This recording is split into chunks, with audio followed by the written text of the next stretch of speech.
1903 Avusturya doğumlu Kaltenbrunner bir avukatın oğluydu. Graz Üniversitesi'nde eğitim gördü. 1926 yılında avukat olan Kaltenbrunner'ın boyu 2 metreye yakındı.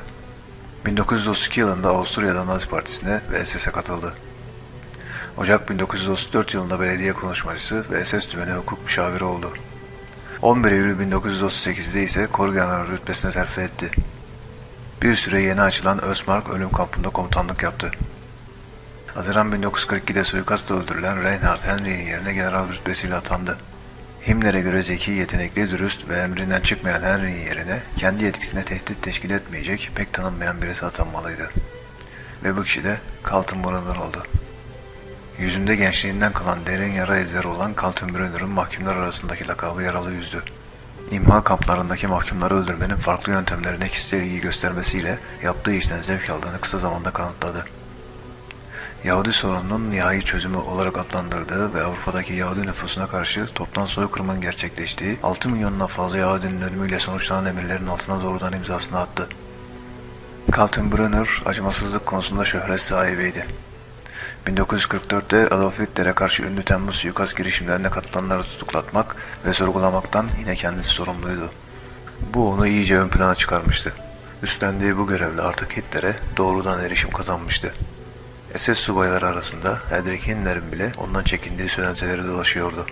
Bunun yanı sıra onu yakından tanıyanlar onun bir alkolik olduğunu biliyordu.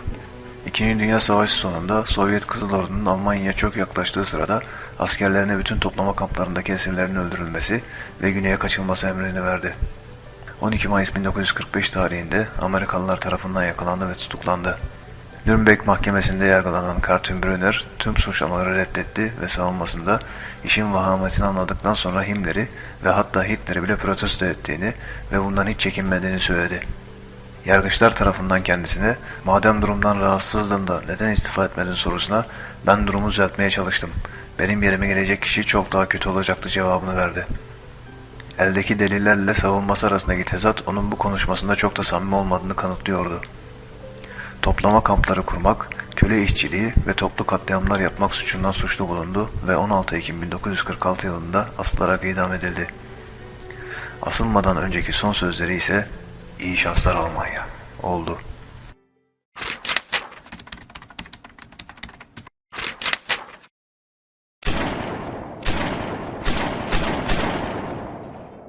Bir gece bekçisinin oğlu olan Franz Stengel 26 Mart 1908'de Avusturya'nın Altmünster kentinde doğdu. Bir süre dokumacı olarak çalışan Stengel, 1931'de Avusturya polisine katıldı ve kısa süre sonra Nazi Partisi üyeliğine geçti. Oradan Gestapo polisi olarak atanan Stengel, görev arzusu ve emirleri yerine getirme isteğiyle kısa zamanda üstlerini etkilemeyi başarmıştı. 1940'da T4 Ötenazi programı adı altında zihinsel ve fiziksel olarak özürlü insanların öldürülmesi için gönderildiği birimde şef oldu. 1942'de Odila Globochnik altında çalıştığı Polonya'ya transfer edildi. Buradan bu ülkenin en büyük kamplarına önce Treblinka'ya sonra Sobibor'a gönderildi. Son gittiği Sobibor imha kampının kamp komutanı olmuştu. Her zaman beyaz kıyafetler giyinen ve dikkat çekecek şekilde nezaketle konuşan Stengel, işinin uzmanı, verimli bir yönetici olarak Nazi camiasında ün kazandı. Savaşın sonunda Stengel kimliğini gizledi ve Sobibor imha kampından SS subayı arkadaşı Gustav Wagner ile İtalya'ya kaçtı. Oradan 3 yıllığına Suriye'ye geçen Stengel son olarak ailesini de yanına alarak 1951 yılında Brezilya'ya göç ettiler. Nazi avcıları tarafından ezi sürüldü ve 1967'de yakalanıp tutuklandı. Treblinka imha kampında 9.000 insanın öldürülmesinden sorumlu tutuldu fakat ifadesinde sadece görevini yaptığını ve vicdanının rahat olduğunu belirtti. Stengel ömür boyu hapse mahkum edildi. 1971 yılında Düsseldorf cezaevinde kalp yetmezliği nedeniyle hayatını kaybetti. 1970 yılında Gita Sereni tarafından Franz Stengel ile röportaj yapıldı ve bu söyleşi 1983 yılında yayınlanan Karanlığa Doğru Bir Bilincin İncelenmesi adlı kitabında yer aldı. Bu kitaptan alıntıdır. O günlerde hiç vicdan azabı çektiğiniz oluyor muydu? Vicdan mı? Onunla başa çıkmanın tek yolu içmek. Ben de her gece yarım şişe birende içmeden yatmazdım. Yani pişmanlık vardı anladığım kadarıyla.